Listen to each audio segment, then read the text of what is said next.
നമ്മുടെ ശ്രീ പത്മനാഭസ്വാമി ക്ഷേത്രത്തിൽ ഏകദേശം 65 വർഷത്തിന് ശേഷം അതിസങ്കീർണവും അത്യപൂർവവുമായ അപൂർവങ്ങളിൽ അപൂർവമായ ഭദ്രദീപം എന്ന് പറയുന്ന അതിവിശിഷ്ടമായിട്ടുള്ള ഒരു ചടങ്ങ് ഈ വർഷം അരങ്ങേറുകയാണ്. പണ്ടത്തെ കണക്ക് പ്രകാരം 12 ഭദ്രദീപമാകുമ്പോൾ 1 ലക്ഷദീപം എന്നായിരുന്നു കണക്ക്.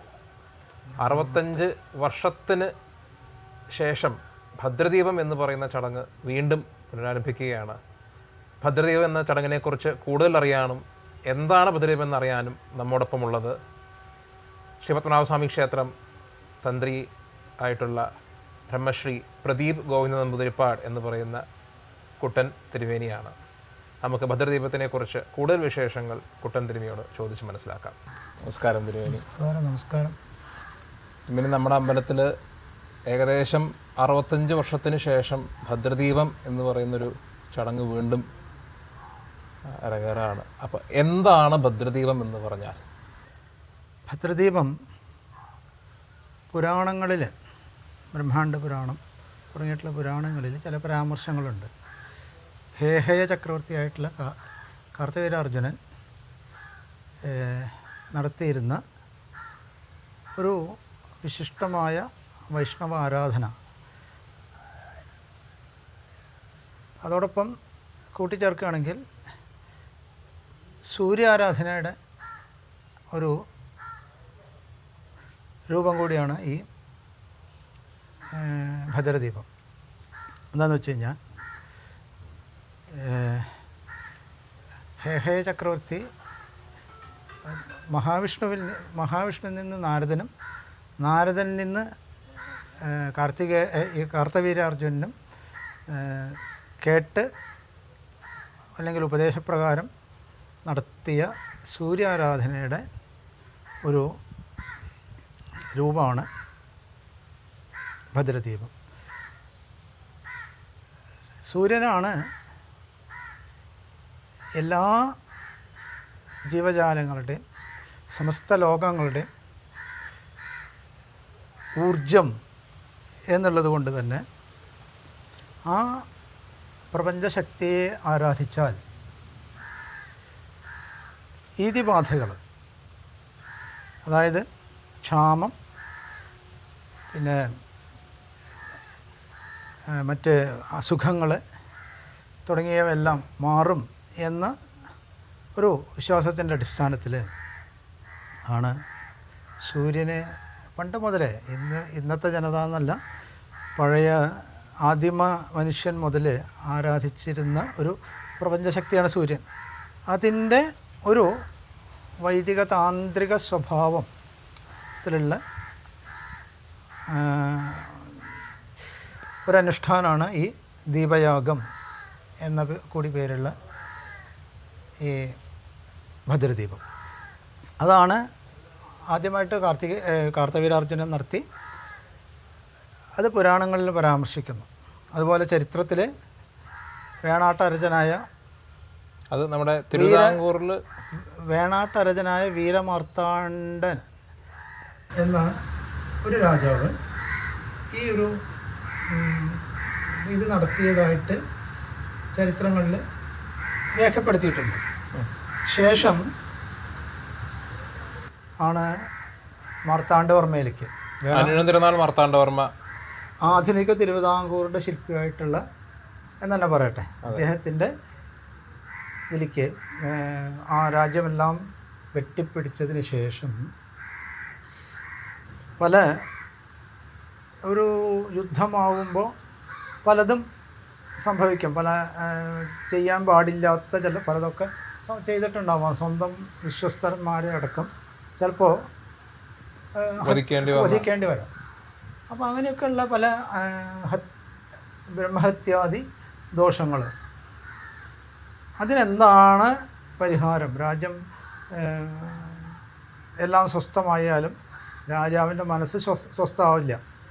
അപ്പോൾ അത് സ്വസ്ഥമാവാൻ എന്ത് ചെയ്യണം എന്നുള്ള ഒരു ചിന്തയിൽ തഞ്ചാവൂരിൽ നിന്നും കാശിയിൽ നിന്നും ഒക്കെയുള്ള മഹാവിദ്വാൻമാരായിട്ടുള്ള പണ്ഡിതന്മാർ കൊണ്ടുവന്ന് അവരുടെ സദസ്സിൽ ഈ ഒരു അദ്ദേഹത്തിൻ്റെ സംശയം ചോദിക്കുക.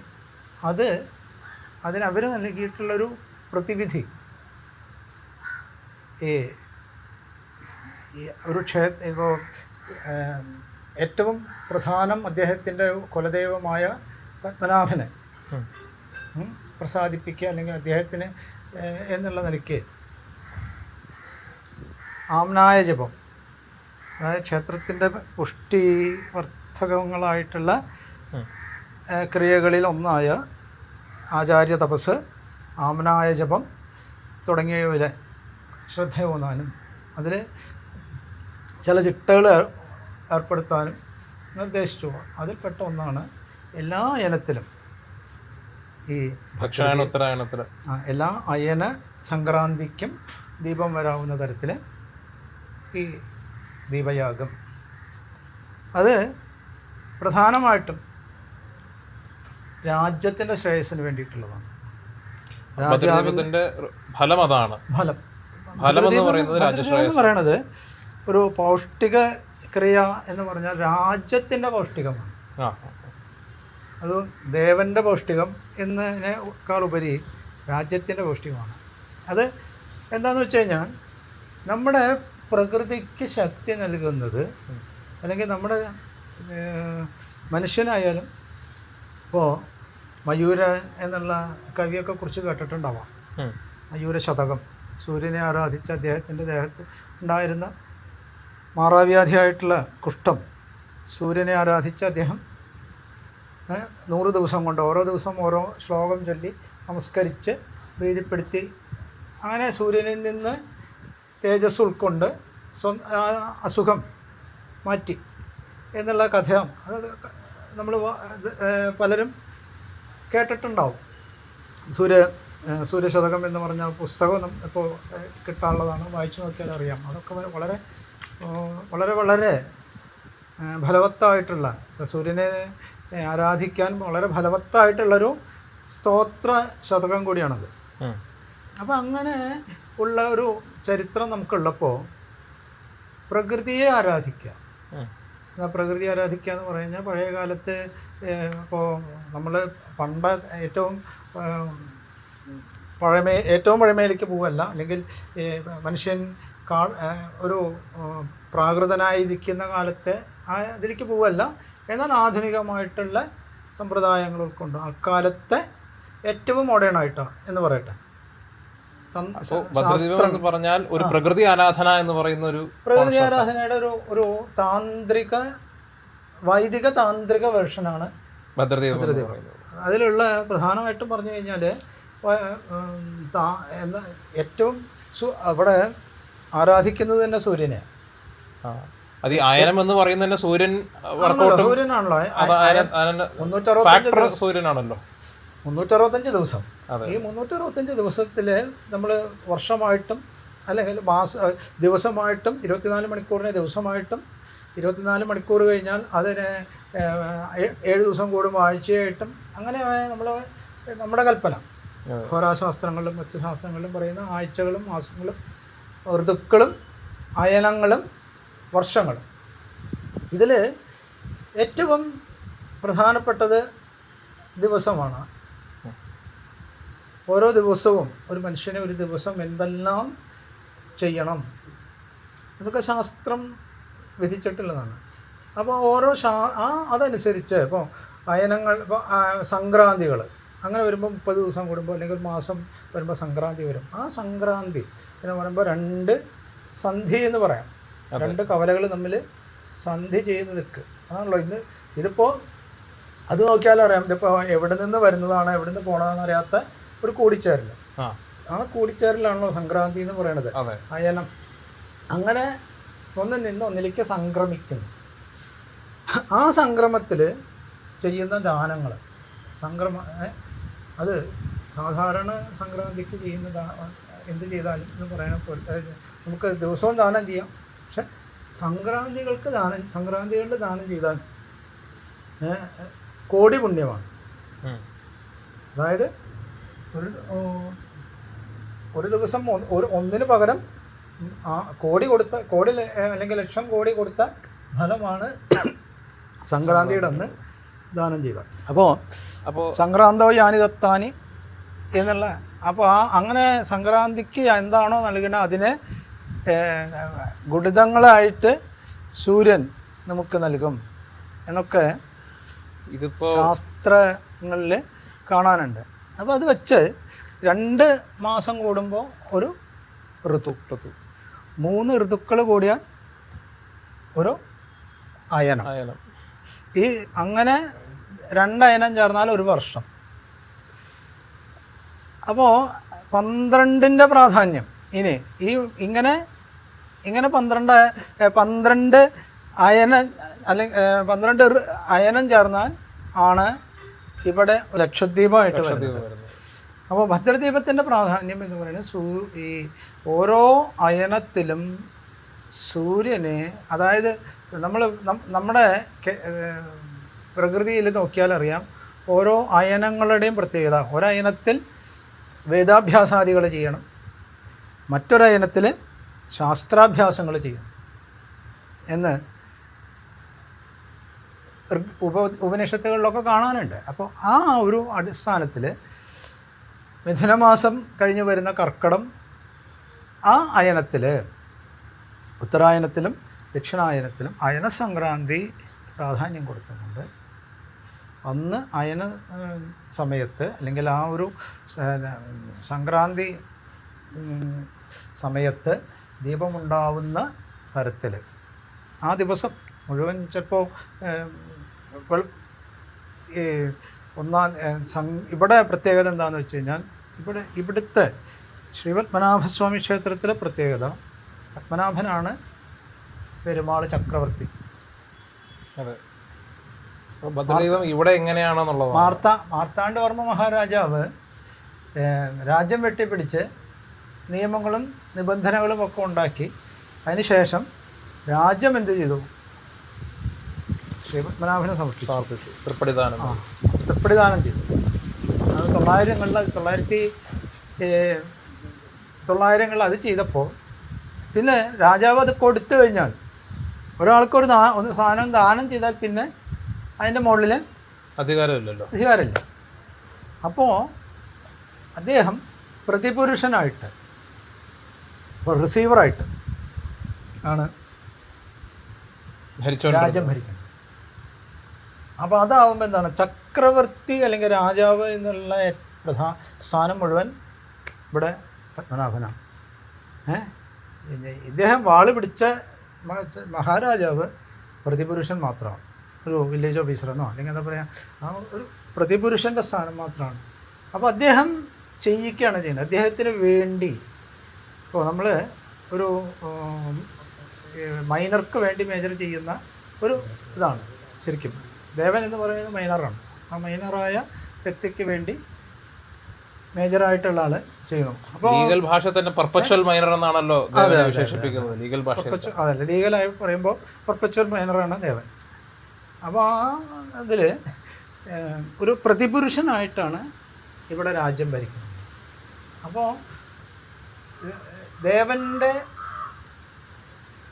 പൗഷ്ടികമായ ക്രിയകൾ, ഉത്സവേന അന്നദാനേന, അന്നദാനം എന്ന് പറഞ്ഞാൽ ഇവിടെ അന്ന് പണ്ട് കാലത്ത് ചെയ്തിരുന്നിടത്തോളം അന്നദാനം വേറെ എവിടെയും ലോകത്തെവിടെയും ചെയ്തിട്ടുണ്ടാവില്ല. ഓരോ പകുതികളിലും ഈ എന്താണ് പണ്ടത്തെ താലൂക്കുകൾ കേന്ദ്രീകരിച്ചും പിന്നെ ഈശ്വരസേവാ കൊട്ടാരങ്ങളുണ്ടായിരുന്നു. അവിടെ ഭഗവത് സേവകളും പിന്നെ അതുപോലെ ഗണപതി ഹോമം തുടങ്ങിയിട്ട് പല ഈ പൗഷ്ടികമായിട്ട് രാജ്യത്തിൻ്റെ പൗഷ്ടികമായിട്ടുള്ള ക്രിയകൾ പലതും ചെയ്തിരുന്നു. അതുകൊണ്ടൊക്കെ ആയിരിക്കാം മറ്റ് രാജ്യങ്ങളെ അപേക്ഷിച്ച് ഈ രാജ്യത്തിന്, തിരുവിതാംകൂർ രാജ്യത്തിന് വലിയ ഒരു വിപത്തുകളിലെന്ന് പറയാൻ വിപത്തുണ്ടായിട്ടില്ല.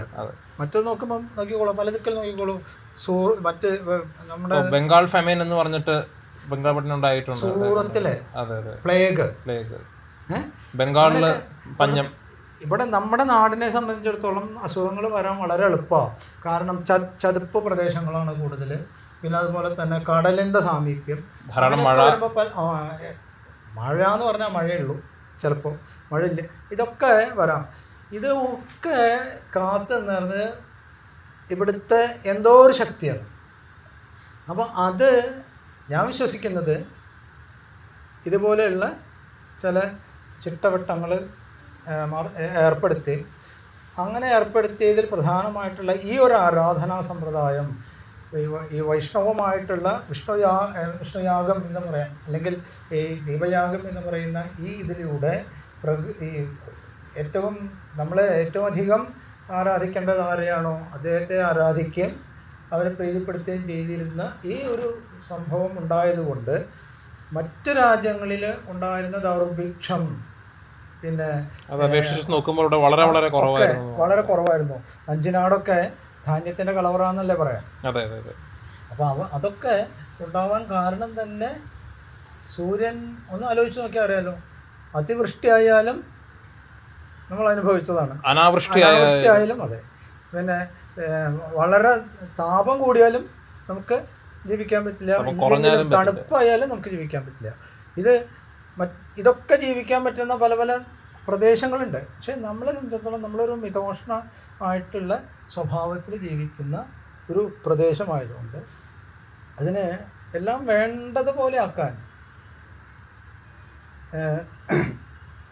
ചിലതിൽ നമ്മൾ സാധാരണ പറയുമ്പോൾ സദ്യക്ക് ഉപ്പ് കൂടിപ്പോയാൽ അല്ലെങ്കിൽ മുളക് കൂടിപ്പോയാൽ അങ്ങനെയുള്ള ഒരു പാചകക്രിയയിൽ ചെയ്യുന്ന ചില ഇത് മാറിക്കഴിഞ്ഞാൽ സദ്യ മുഴുവൻ മോശമാവും. അതുപോലെ തന്നെ ഒരു രാജ്യത്ത് എന്നും മഴയാണെങ്കിൽ ആ രാജ്യം മെച്ചപ്പെടാൻ കുറച്ച് ബുദ്ധിമുട്ടാണ്.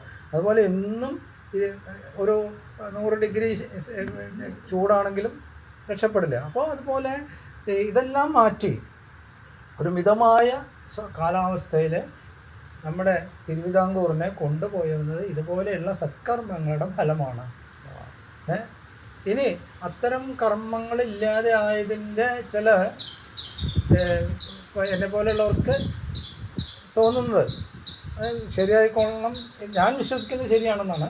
പക്ഷെ മറ്റുള്ളവർക്ക് ശരിയായിക്കൊള്ളണമെന്നില്ല. ഞാൻ വിശ്വസിക്കുന്നത് ഇങ്ങനെയുള്ള ചില പൗഷ്ടികമായ കർമ്മങ്ങൾ എന്നാണോ നമ്മുടെ പ്രദേശങ്ങളിൽ ഇല്ലാതെയായത് അന്ന് മുതൽ അതിൻ്റേതായ തിക്തഫലങ്ങൾ ജനങ്ങൾ അനുഭവിച്ചു. അപ്പോൾ പറഞ്ഞു വന്നത് ഈ ദീപയാഗം തുടങ്ങിയിട്ടുള്ളതെല്ലാം പൗഷ്ടികമാണ് എന്നുണ്ടെങ്കിൽ കൂടി അത് രാജ്യത്തിൻ്റെ പൗഷ്ടികമാണ്. ഇവിടെ ആമ്നായ ജപം തുടങ്ങിയിട്ട് ആചാര്യ തപസ്, ആമ്നായ ജപം തുടങ്ങി അവിടെ പിന്നെ നിയമങ്ങൾ ഒക്കെ ക്ഷേത്രത്തിന് ബാധകമാക്കിക്കൊണ്ട് ചെയ്തപ്പോൾ അവിടെ ദൈവികമായിട്ടുള്ള പൗഷ്ടിക കർമ്മങ്ങൾ നടന്നു. അതിന് വേണ്ടിയിട്ടാണ് 6 വർഷം കൂടുമ്പോൾ ഈ മൊറജപം. മൊറ എന്ന് പറഞ്ഞാൽ വേദം എന്നാണ് അർത്ഥം, വേദത്തെ ജപിക്കുക. അപ്പോൾ വേദജപത്തിന് പ്രാധാന്യം കൊടുത്തു. അത് കേരളത്തിൽ മാർത്താണ്ഡവർമ്മ ഈ മൊറജപം ചിട്ടപ്പെടുത്തുന്ന കാലത്ത് 3 വേദങ്ങളേ ഉള്ളൂ. ഋക്ക്, യജസ്, സാമം, ഈ 3 വേദങ്ങളേ ഉള്ളൂ. എന്നുള്ളത് കൊണ്ട് അന്ന് ലഭ്യമായിട്ടുള്ള വിഭവങ്ങൾ വെച്ച്, അല്ലെങ്കിൽ അന്ന് ലഭ്യമായിട്ടുള്ള ഈ വേദ വിഭവങ്ങൾ വെച്ചിട്ടാണ് ഇവിടെ മൊറജപം ഏർപ്പെടുത്തിയത്. 56 ദിവസം എന്നുള്ള 56 ദിവസം കൊണ്ട് 7 മുറ ഋഗ്വേദവും 8 ദിവസം ഒരു മുറയ്ക്ക്, അങ്ങനെ 7 മുറ ഋഗ്വേദവും 7 ദിവസം കൊണ്ട് യജുർവേദം ഒരു മുറ എന്നുള്ള ക്രമത്തിൽ 8 മുറ യജുർവേദവും, അതുപോലെ 4 ദിവസമാണ് സാമവേദത്തിന്. അങ്ങനെ ആ സാമവേദം 14 മുറയും ആണ് ഇവിടെ പരമ്പരയായിട്ട്, അതായത് ചിട്ടപ്പെടുത്തിയതിന് ശേഷം ഇതുവരെ നടന്നു വരുന്നത്.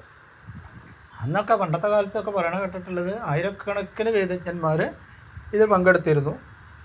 പിന്നീട് കാലാന്തരത്തിൽ എല്ലാറ്റിനും വന്നിട്ടുള്ള അപജയം പോലെ വേദാഭ്യാസത്തിലും അതിൻ്റെ നിഷ്കർഷയിലും ഒക്കെ വന്നിട്ടുള്ള ഒരു ശ്രദ്ധയില്ലായ്മ ഇപ്പോൾ എല്ലാ ഭാഗത്തും ഉള്ളതുപോലെ തന്നെ ഈ ഒരു ഇതിലും ഒന്ന് സംഭവിച്ചിട്ടുണ്ട്.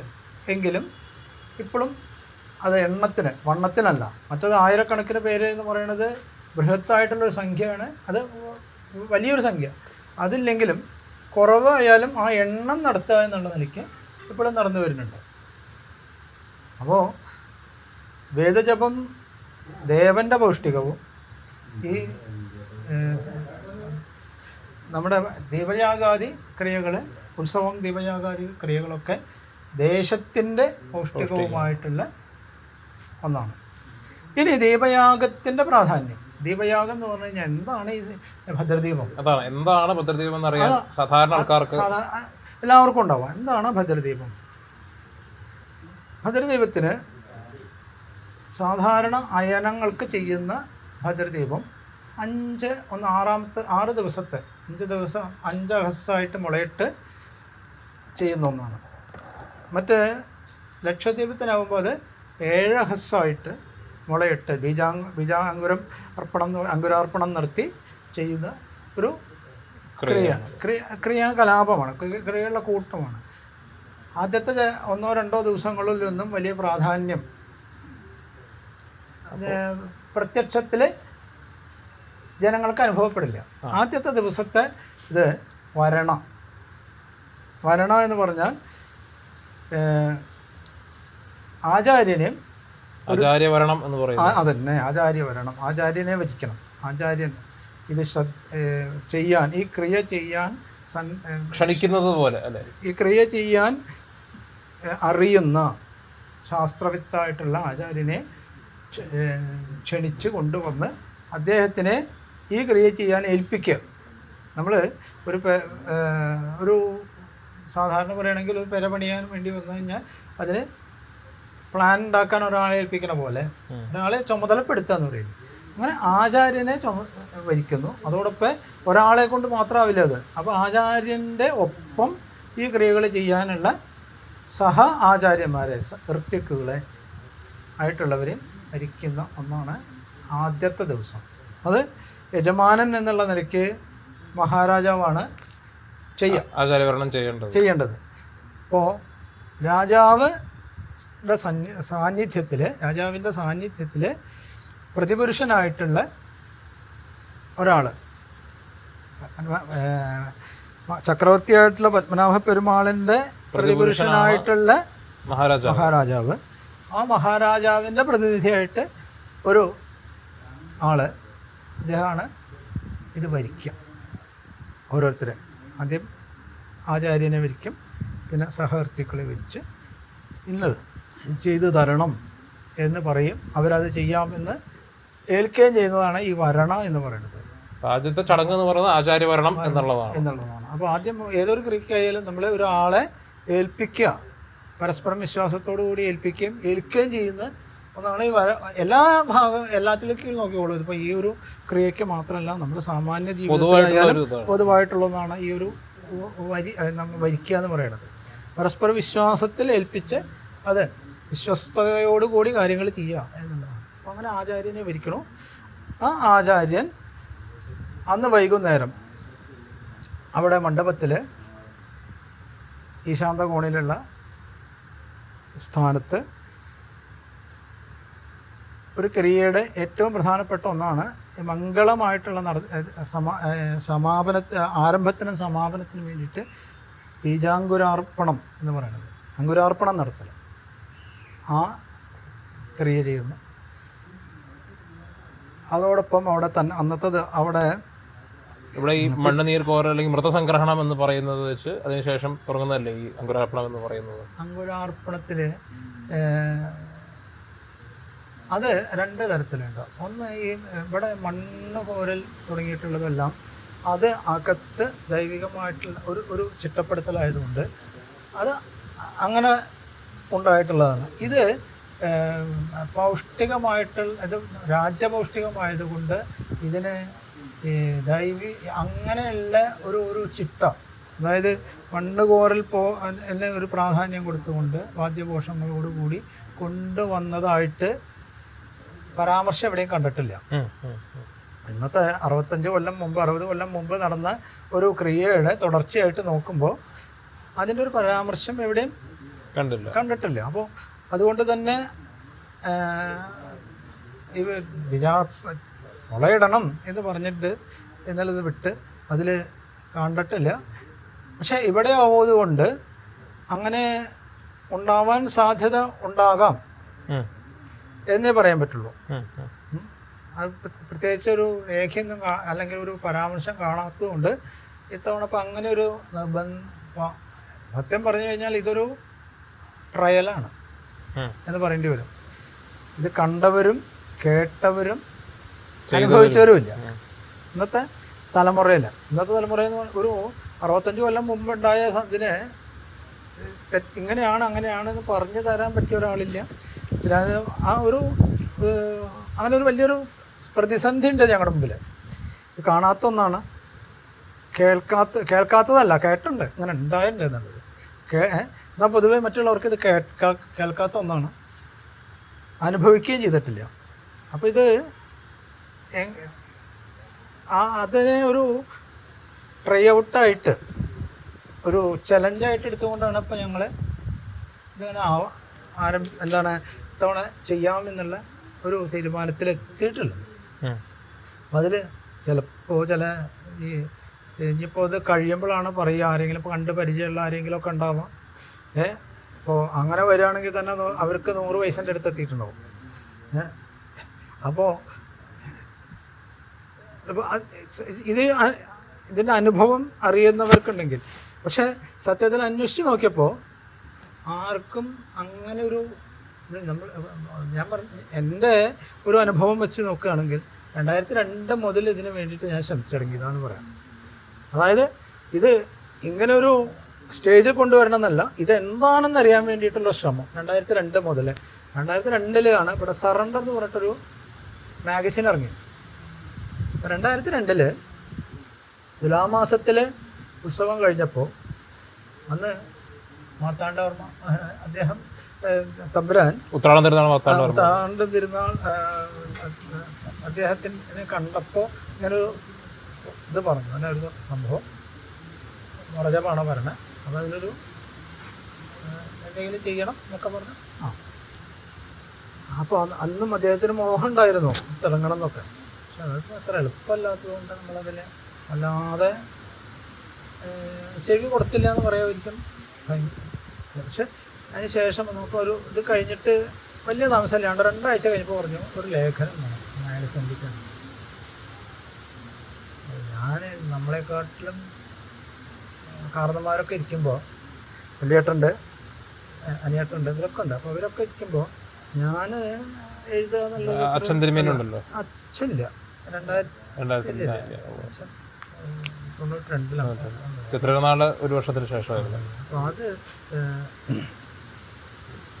ഇതിനെക്കുറിച്ചൊരു പരിജ്ഞാനമല്ല. അപ്പോൾ അന്വേഷിച്ചപ്പോൾ ഇതൊക്കെ കഴിഞ്ഞ് അവസാനം ഈ കറങ്ങി തിരിഞ്ഞ് എൻ്റെ തലയിലേക്ക് തോന്നി. അപ്പോൾ അത് എങ്ങനെ അത് എന്തിനെങ്കിലും കുറിച്ചെന്നാണ് പറയാം, ഒരു ലേഖനം വേണമെന്നാണ്. അങ്ങനെയാണെങ്കിൽ എന്തെങ്കിലും കുറിച്ചാകുമ്പോൾ നമുക്കിവിടെ ഉണ്ടായിരുന്നതും പത്മനാഭസ്വാമി ക്ഷേത്രവുമായി ബന്ധപ്പെട്ടതും എന്നാൽ ഇന്നത് അന്യം നിന്ന് പോയതുമായിട്ടുള്ള എന്തിനെങ്കിലും കുറിച്ചാവാം എന്നൊരു ഇതിൽ നിന്ന് ആണ് ഈ രുദ്രദീപത്തെ കുറിച്ചുള്ളൊരു ലേഖനത്തിലേക്ക് തുടങ്ങിയത്. അപ്പോൾ അത് ആദ്യം എന്താ ചെയ്തെന്ന് വെച്ചാൽ അത് എവിടെയാണ് എന്ന് നോക്കിയിട്ട് ഇല്ലത്ത് പണ്ട് കാരണന്മാർ എഴുതി വെച്ചിട്ടുള്ള കുറേ കുത്തിക്കുറിപ്പുകളുണ്ട്. ആ കുത്തിക്കുറിപ്പുകളെ എല്ലാം എടുത്ത് ഒന്നിച്ച് എഴുതി ചേർത്ത് പിന്നെ ഭദ്രദീപത്തിനെ കുറിച്ച് പറയുന്ന ഓലകൾ വായിച്ച് നോക്കി അതൊക്കെ എഴുതിയെടുത്ത് ആണ് ഇവിടെ ചുരുണകൾ മതിലകൻ രേഖകൾ. മതിലകൻ രേഖയൊന്നും ഞാൻ നോക്കിയില്ല. എനിക്കിപ്പോൾ അങ്ങനെ ഇപ്പോൾ മതിലകത്തേക്കും മറ്റുള്ളതിലേക്കും എൻ്റെ ബുദ്ധി അന്ന് പോയില്ല. അത് കഴിഞ്ഞിട്ട് ഇപ്പോൾ തിരുവിതാംകൂർ മാനുവലുണ്ട്, അന്ന് ഇംഗ്ലീഷ് വലിയ പഠിച്ച, അതിൽ ചില പരാമർശങ്ങളുണ്ട്. അങ്ങനെയുണ്ട്. അപ്പോൾ അതിൽ ചില പുസ്തകങ്ങളുടെ ചില ലേഖനങ്ങൾ വായിച്ചപ്പോൾ ചില പുസ്തകങ്ങളുടെ പേര് കണ്ടു. ഞാൻ കാണിപ്പയ്യൂരിൻ്റെ എൻ്റെ സ്മരണകളിൽ ചില പരാമർശങ്ങൾ അങ്ങനെ കണ്ടപ്പോൾ ഒരു ഏകദേശം ഒരു ധാരണ ഉണ്ടായി എന്താണ് സംഭവം എന്നുള്ളത്.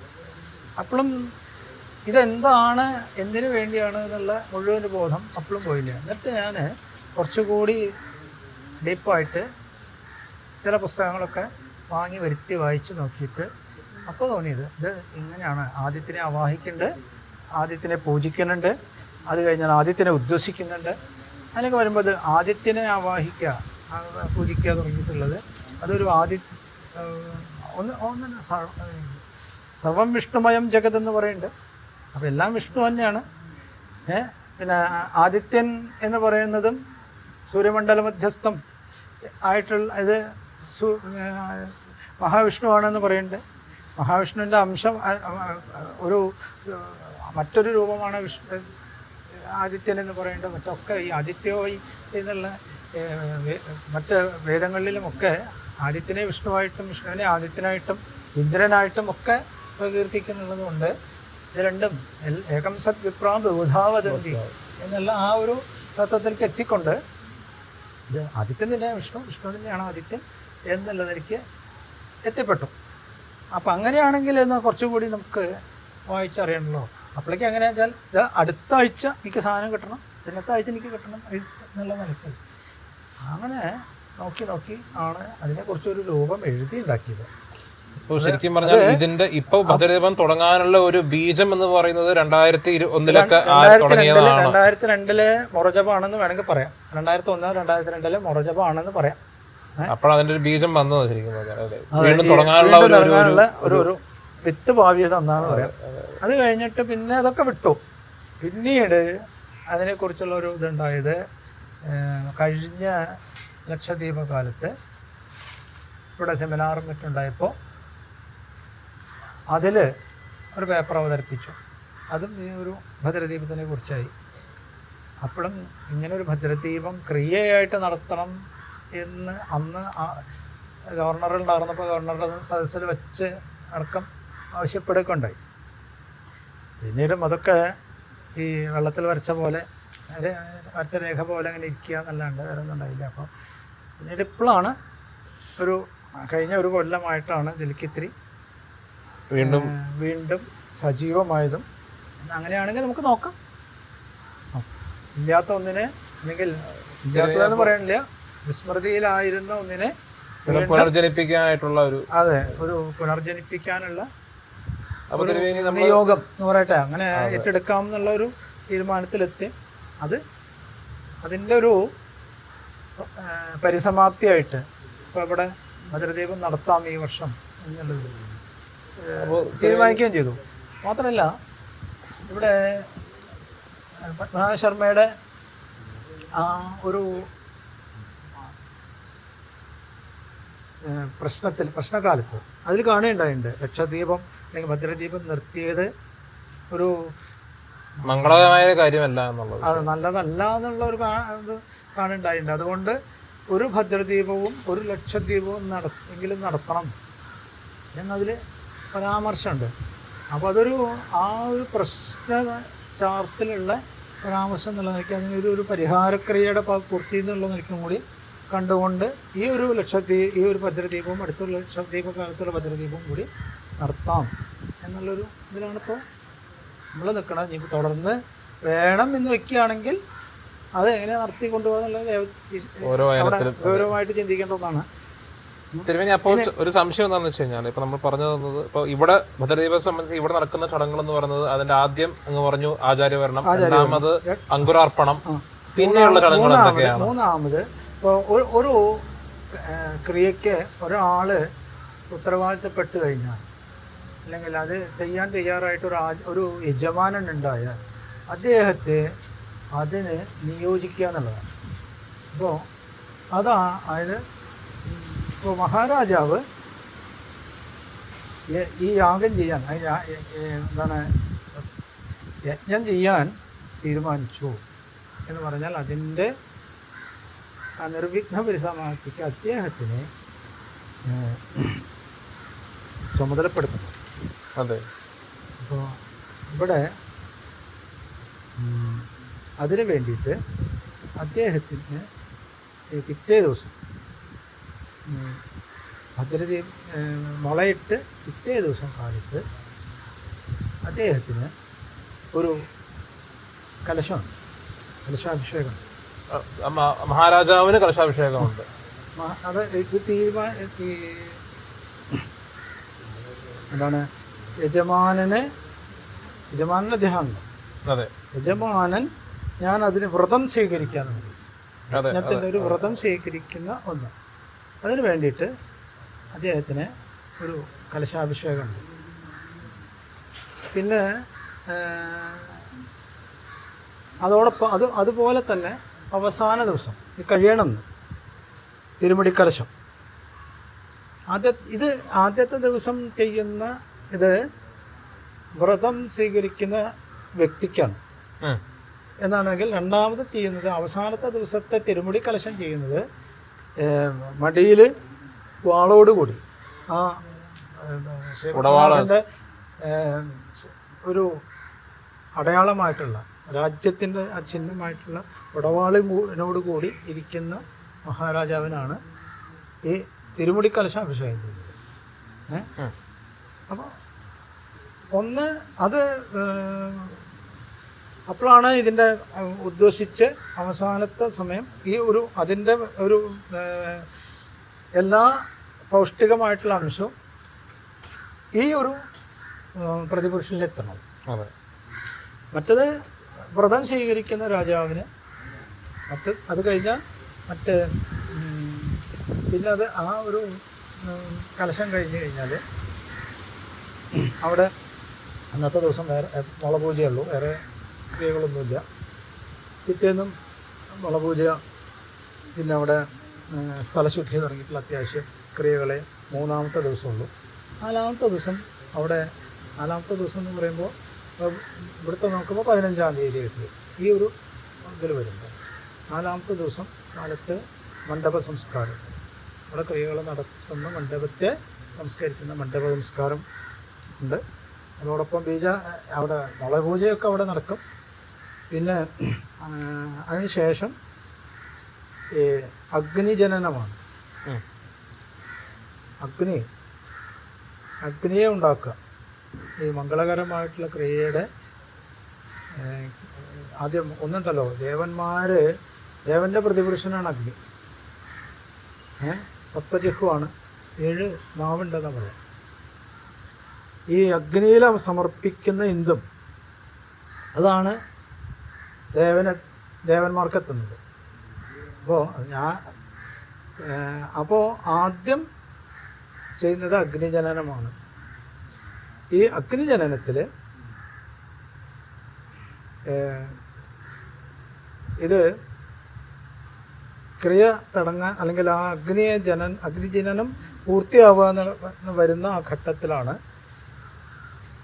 വൈകുന്നേരം സൂര്യാസ്തമയത്തിന് 1 നാഴിക മുമ്പ് സൂര്യനിൽ നിന്ന് സൂര്യൻ്റെ തേജസ്സിനെ ഈ അഗ്നിയിലേക്ക് ആവാഹിക്കുന്നത്.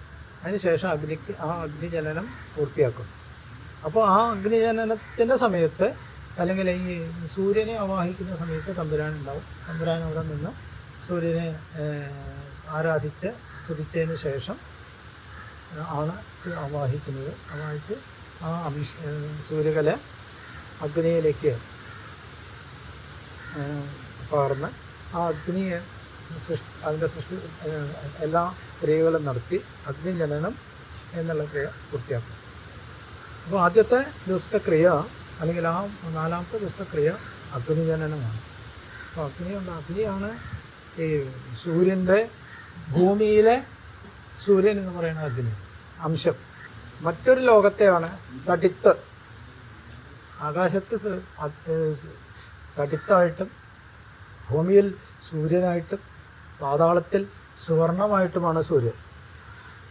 ഹിരണ്യം എന്ന് പറയുന്നത് സുവർണമായിട്ടുമാണ് സൂര്യൻ്റെ അംശം. ഈ സൂര്യൻ തന്നെയാണ് വിഷ്ണു തന്നെയാണ് സൂര്യൻ. അപ്പോൾ ഇതെല്ലാം പരസ്പര പൂരകമാണ്. അപ്പോൾ ഒരു വിധത്തിൽ പറഞ്ഞു കഴിഞ്ഞാൽ അവിടെ കിടന്ന് ഈ അകത്ത് പള്ളി കൊള്ളുന്ന പെരുമാളും ഇവിടെ കുണ്ടത്തിലുള്ള തീയും ഒന്നാണ് എന്നുള്ള ആ എല്ലാം ആദ്യം പറഞ്ഞില്ലേ, ഏകം സത് വിപ്രാവതന്തി എന്നുള്ള ആ വേദവാക്യത്തെ എത്രത്തോളം സമന്വയിപ്പിച്ച് കൊണ്ടുപോകുന്നൊരു ഇത് താന്ത്രിക ക്രിയകളെ പോലെ വേറൊന്നും ഉണ്ടാവില്ല. അത് ഈ ക്രിയ എന്നല്ല, തന്ത്രത്തിൻ്റെ മിക്ക ക്രിയകളിലും ദേവനും അഗ്നിയും ഒക്കെ ഒന്നാണെന്നുള്ള ആ ഒരു സമരസത്തോടു കൂടി പോകുന്ന ഒന്നാണ്. അങ്ങനെ ഈ അഗ്നിജനനം കഴിഞ്ഞാൽ പിറ്റേന്ന് കാലത്ത് വളരെ സങ്കീർണമായിട്ടുള്ള ക്രിയകളാണ്. ആദ്യകാലത്ത് ഇപ്പോൾ ഈ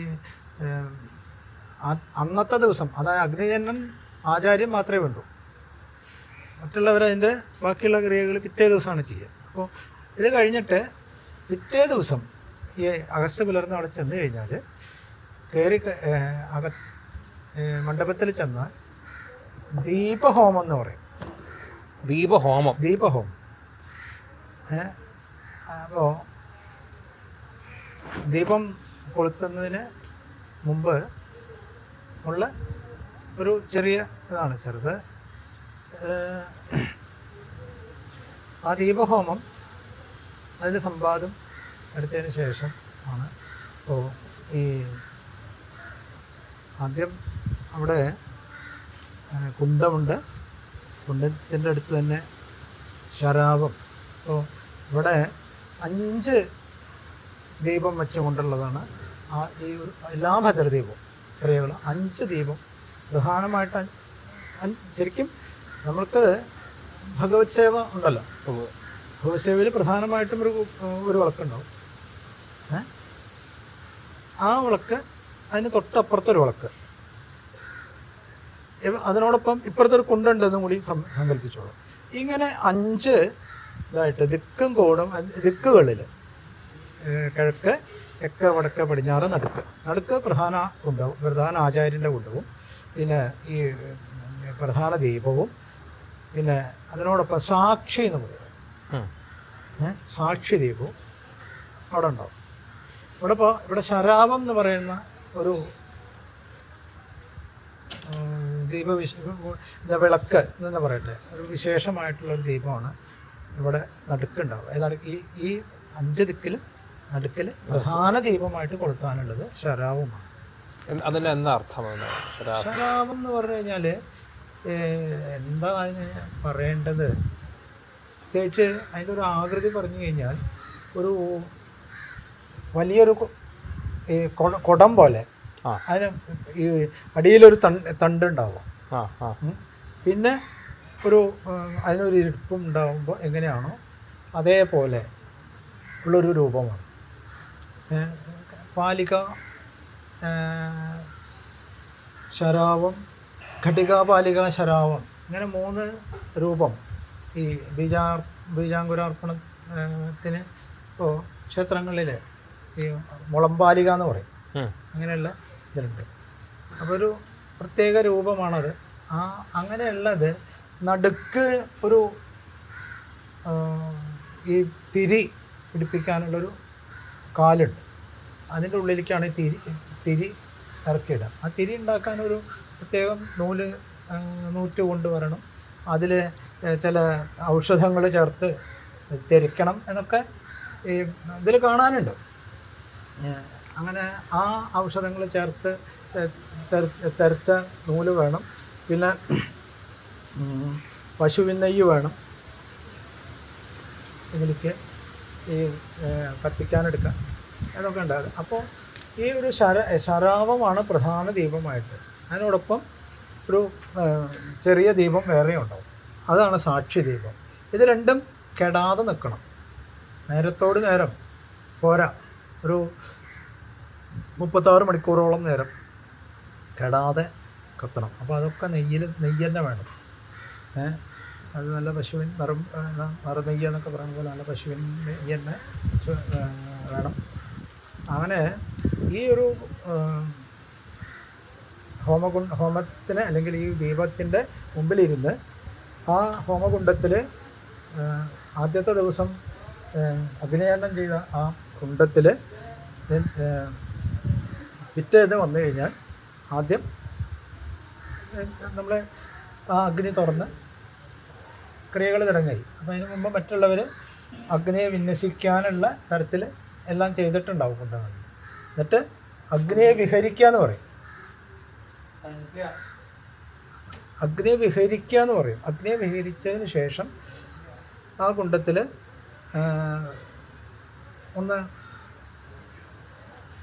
ആണ് ദീപഹോമം. ആ ദീപഹോമത്തിന് സമിതാജ്യ ചരുരാജ്യങ്ങളായിട്ട് ദ്രവ്യങ്ങൾ ഹോമിച്ച് സമ്പാദം എടുത്ത് ആ സമ്പാദം കൊണ്ട് വന്ന് ഈ പ്രധാന സാക്ഷി ദീപത്തിനും പ്രധാന ദീപത്തിനും ക്രിയകൾ ചെയ്ത് അത് അഗ്നിയിൽ നിന്ന് ദീപം കൊളുത്തി, അത് സാക്ഷി ദീപം ആദ്യം കൊളുത്തും, അതിനുശേഷം പ്രധാന ദീപം കൊളുത്തും. അപ്പം അതിനു മുമ്പ് ഈ ദീപം കൊളുത്താറാക്കി വെച്ചാൽ അകത്ത് പോയി ഇവിടെ ഭദ്രദീപപ്പുരയിൽ അകത്ത് വന്ന് ദേവനെ തൊഴുത് തമ്പുരാനോൻ്റെ അകമ്പടിയോ മഹാരാജാവിൻ്റെ മുന്നിൽ മഹാരാജാവായിട്ട് അദ്ദേഹം എഴുന്നള്ളും മുമ്പിൽ അങ്ങനെ വന്ന് വടക്കേ നടയിൽ കൂടെ അകത്ത് കടന്ന് അദ്ദേഹം പടിഞ്ഞാറ് ഭാഗത്ത് വന്ന് നിൽക്കും. ഈ ഭദ്രദീപപ്പുരയുടെ പടിഞ്ഞാറ് ഭാഗത്ത് നിൽക്കും. അതിന് ശേഷമാണ് ഈ ദീപം കൊളുത്തുക. ദാനങ്ങളൊക്കെ ചെയ്ത് ദീപം കൊളുത്തും. അവിടെ ചില സ്തുതികളുണ്ട്, ചില പ്രത്യേക അർച്ചനകളുണ്ട്, ഒക്കെ ചെയ്ത് അതിന് ശേഷം മഹാരാജാവും പിന്നെ ഋത്വിക്കുകളും ആചാര്യനും ഒക്കെ ആ കൊളുത്തിയ ദീപത്തെ നമസ്കരിച്ച് അവിടെ ശേഷമുള്ള ക്രിയകൾ പൂർത്തിയാക്കും. എന്നിട്ട് അപ്പോൾ പിന്നെ മഹാരാജാവ് പുറത്തേക്ക് പോയി. അപ്പം കാലത്ത് 4:30 5:30 ആകുമ്പോഴേക്കും അദ്ദേഹം എഴുന്നള്ളണം. അപ്പോഴാണ് ഈ പറയുന്ന ദീപം സൂര്യൻ ഉദിക്കുന്നതിന് മുമ്പ് സമയം വേണം ദീപം കൊളുത്താനായിട്ട്.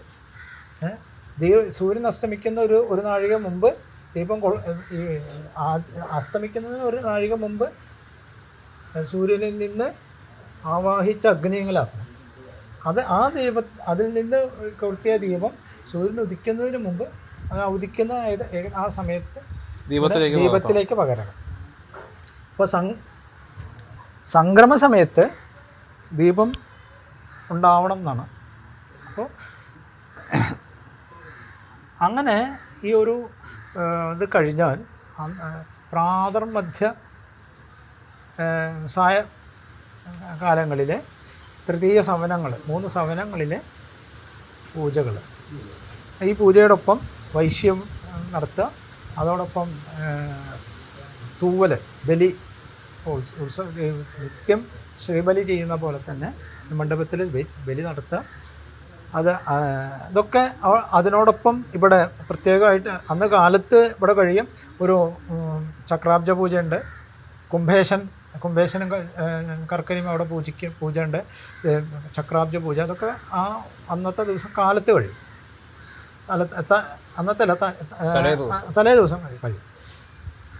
തലേ ദിവസം കഴിയും. അപ്പോൾ അങ്ങനെ ഇത് കഴിഞ്ഞാൽ ഈ 3 ദിവസം ഈ അന്നത്തെ ദിവസം 3 പൂജ, അത് കഴിഞ്ഞാൽ പിറ്റേ ദിവസം, അതായത് അവസാനത്തെ ദിവസം ഉദ്ദേശിക്കുന്നതാണ്. അന്ന് ഇതേപോലെ തന്നെ സൂര്യൻ ഉദിച്ചു വരുന്ന സമയത്ത് ആ സമയത്തേക്ക് അങ്ങോട്ടാക്കണം. സൂര്യൻ അസ്തമിക്കുന്ന നേരത്തെ ഇങ്ങോട്ടാക്കുമ്പോൾ സൂര്യൻ ഉദിച്ച് ആ ഒരു നാഴിക ആ ഒരു സമയത്ത് അങ്ങോട്ടാക്കുകയാണ്. അപ്പോൾ അതിന് എന്താണെന്ന് വെച്ച് കഴിഞ്ഞാൽ കാലത്ത് തമ്പുരാൻ ഇതേപോലെ നേരത്തെ മറ്റേ ഇവിടെ പള്ളിക്കുറുപ്പ് ഉണ്ടല്ലോ, അത് ഉണർത്തുന്ന ആറാട്ടിൻ്റെ അന്ന് കാലത്ത് തമ്പുരാൻ്റെ എഴുന്നള്ളത്തുണ്ട്. അതേപോലെ ഇതിനും കാലത്ത് നേരത്തെ ഇവിടെ വന്ന് ഇത് കഴിഞ്ഞിട്ടാണ് ഇതിനകത്തേക്ക് പോകും ഈ ഉദ്ദേശിക്കൽ ക്രിയകൾ. അപ്പോൾ അന്ന് ഉള്ള പ്രത്യേകത എന്താണെന്ന് വെച്ച് കഴിഞ്ഞാൽ അവിടെ ഈ നിത്യവും പൂജിക്കുന്ന വിഗ്രഹം ഉണ്ടാവും ഈ ഭദ്രദീപപ്പുരയിൽ അപ്പോൾ അവിടെ അതിന് ആ ബിംബത്തിന് പഞ്ചാമൃതം പഞ്ചഗവ്യം തുടങ്ങിയിട്ടുള്ള 8 ദ്രവ്യങ്ങളെ കൊണ്ട് ഉള്ള കലശം പൂജിച്ചത് ഒരു അഭിഷേകമുണ്ട് പ്രത്യേകമായിട്ടുള്ള ആ ബിംബത്തിന്. ശേഷം ആണ് അത് കഴിഞ്ഞിട്ടാണ് ഇത് ഉദ്ദേശിക്കൽ ക്രിയ വരിക. അപ്പോൾ ഉദ്ദേശിക്കൽ ക്രിയ എന്ന് പറയുമ്പോൾ ഇത് കൊളുത്തുന്നത് സഹാചാര്യന്മാരാണെങ്കിലും ഉദ്ദേശിക്കുന്നത് പ്രധാന ആചാര്യനാണ്.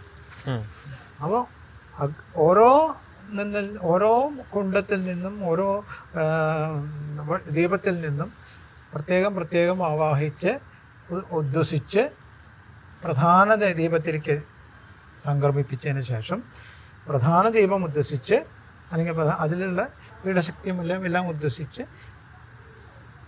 മഹാരാജാവിനോടൊപ്പം പുറത്ത് കിഴക്ക് ഭദ്രദീപപ്പുരയുടെ പടിഞ്ഞാറ് ഭാഗത്തേക്ക് പോയി കിഴക്കോട്ട് വന്ന് അവിടെ സൂര്യനിലേക്ക് ഇതിൻ്റെ ശക്തിയെ ഉദ്ദേശിക്കുക.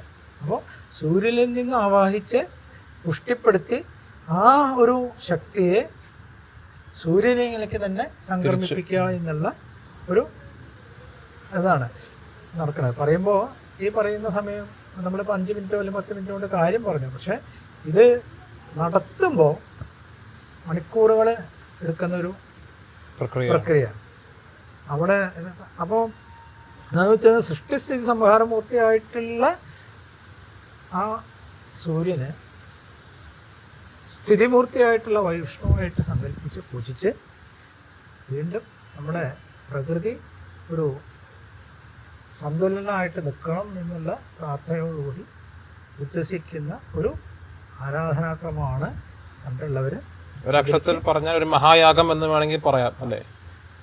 അതെ. രാജ്യത്തിൻ്റെ മറ്റ് യാഗം യജ്ഞക്രിയകൾക്കൊരു ഇതുള്ളതെന്ന് വെച്ചാൽ യജ്ഞം വിഷ്ണു അല്ലെങ്കിൽ എന്നൊക്കെ പറഞ്ഞാൽ അവിടെ എന്താ വെച്ചാൽ ഈ യാഗം ചെയ്യുന്നത് അവന് വേണ്ടി മാത്രം. ആരാണോ അദ്ദേഹത്തിന് വേണ്ടി മാത്രം. അത് സ്വർഗകാമോ യജേതോ എന്ന് പറഞ്ഞാൽ സ്വർഗം കാമിക്കുക, എല്ലാവർക്കും കാമിക്കുക. അപ്പോൾ എല്ലാവർക്കും യാഗം ചെയ്യണം. സ്വർഗം അല്ലെങ്കിൽ എന്താ ഇപ്പോൾ ഈ പുത്രകാമോ യജേതോ എന്ന് പറഞ്ഞാൽ പുത്രകാമേഷ്ടി എന്നുള്ളത് ദശരഥൻ ചെയ്തത് ദശരഥൻ്റെ ആഗ്രഹത്തിന് വേണ്ടിയിട്ടാണ്. മറ്റ് പ്രജകളുടെയോ അല്ലെങ്കിൽ രാജ്യത്തിൻ്റെയോ ആഗ്രഹത്തിനല്ല. അത് വൈയക്തികമാണ്. ഇതല്ല, ഇത് വൈയക്തികമല്ല. ഇത് എന്താ പ്രജാഹിതമാണ്. പ്രജകൾക്ക് വേണ്ടിയിട്ടാണ് രാജാവ് അല്ലെങ്കിൽ അരജൻ ചെയ്യുന്നത് പ്രജകൾക്ക് വേണ്ടിയിട്ടാണ്. അങ്ങനെ ഒരു വ്യത്യാസമുണ്ട്. യജ്ഞത്തിന് പറഞ്ഞു വരുമ്പോൾ പറയും യാഗം ചെയ്യുന്നത് മഴ പെയ്യും എന്നൊക്കെ, അതൊക്കെ ശരിയാണ്. മറ്റുള്ളവരുടെ ആഗ്രഹങ്ങൾക്ക് കൂടി പ്രാധാന്യം കൊടുത്തുകൊണ്ടുള്ള ഒരു ഭാഗമുണ്ട്. സാധാരണ പറയും ഈശ്വര നന്നാവണേ, എനിക്ക് പരീക്ഷ കേമാവണേ, അല്ലെങ്കിൽ ഞാൻ സ്വാർത്ഥമായിട്ട് പ്രാർത്ഥിക്കാൻ പാടില്ല, ഒരാൾക്ക് വേണ്ടി മാത്രം പ്രാർത്ഥിക്കരുത്. അതാണ് നമ്മുടെ ഭാരതീയ സംസ്കാരം. അതാണല്ലോ ലോകാസംസ്ഥ സുഖിനോ ഭവന്തു, അല്ലെങ്കിൽ ഈ സമസ്ത ലോകത്തിനും സുഖം ഉണ്ടാവട്ടെ എന്നാണ് പ്രാർത്ഥിക്കുന്നത്. അപ്പോൾ അല്ലാതെ ഈശ്വര എനിക്ക് ഇത് കിട്ടണം മറ്റത് കിട്ടണം എന്ന് പറഞ്ഞിട്ട് നമ്മൾ ഇന്ന് പ്രാർത്ഥിക്കുന്ന സ്വാർത്ഥന്മാരാണ്. മറ്റ് പണ്ടുണ്ടായിരുന്നവരങ്ങനെയല്ല. ലോകത്തിന് സാമാന്യം എല്ലാ ജനങ്ങൾക്കും പുഷ്ടി ഉണ്ടാവണം. അല്ലേ? അങ്ങനെയല്ലേ? എല്ലാ പ്രാർത്ഥനയിലും നോക്കിക്കോളൂ. സർവേഷാം സ്വസ്ഥിർഭവതു. അതെ. അപ്പോൾ ലോകാസമസ്ത സുഖിനോ ഭവന്തു. അപ്പോൾ അതേപോലെ ഒരു പ്രജാക്ഷേമത്തിന് വേണ്ടി രാജ്യം മുഴുവൻ ഒരു മഹായജ്ഞമാണ് ഈ ഭദ്രദീപം എന്ന് പറയുന്നത്. സംശയമില്ല.